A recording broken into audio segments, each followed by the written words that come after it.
চায়ে পে চর্চা সংগঠন আরও মজবুত করার ডাক দিলেন দিলীপ ঘোষ।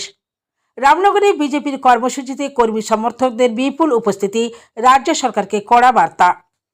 সংগঠনকে তৃণমূল স্তর থেকে আরও শক্তিশালী করার লক্ষ্যে পূর্ব মেদিনীপুর জেলার রামনগরে বিজেপির উদ্যোগে অনুষ্ঠিত হল চায়ে পে চর্চা কর্মসূচি।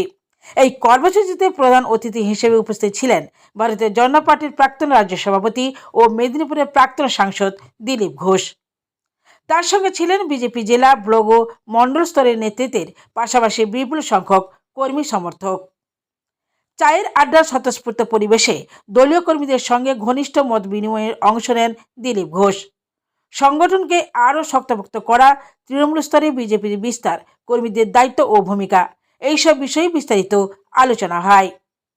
কর্মীদের উদ্দেশ্যে তিনি বলেন, মানুষের কাছে পৌঁছে তাদের সমস্যার কথা শোনা এবং সংগঠনের বার্তা ঘরে ঘরে পৌঁছে দেওয়াই এখন দলের প্রধান লক্ষ্য। দলের প্রতিটি কর্মীকে মাঠে সক্রিয় থাকার আহ্বান জানান তিনি। এই চায়ে পে চর্চা কর্মসূচিতে বিজেপির নেতৃত্বরা দলের ভবিষ্যৎ পরিকল্পনা, সাংগঠনিক প্রস্তুতি এবং আসন্ন রাজনৈতিক পরিস্থিতি নিয়েও আলোচনা করেন। কর্মসূচি জুড়ে কর্মী সমর্থকদের মধ্যে ব্যাপক উৎসাহ ও উদ্দীপনা লক্ষ্য করা যায়। নেতাদের বক্তব্যে স্পষ্ট হয়ে ওঠে, সংগঠনের ভিত মজবুত করাই আগামী দিনের প্রধান অগ্রাধিকার।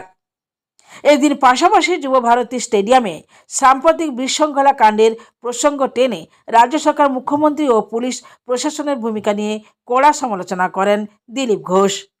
তার বক্তব্যে রাজ্যের আইন শৃঙ্খলা পরিস্থিতি নিয়ে প্রশ্ন তোলেন তিনি।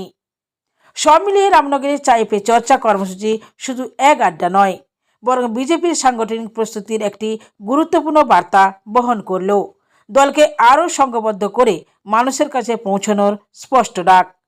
পূর্ব মেদিনীপুর থেকে নিজস্ব প্রতিনিধি, সংবাদ কর্নার। 6টা রাজ্যে সময় বাড়ানো হয়েছে, বাংলায় বাড়ানো হয়নি।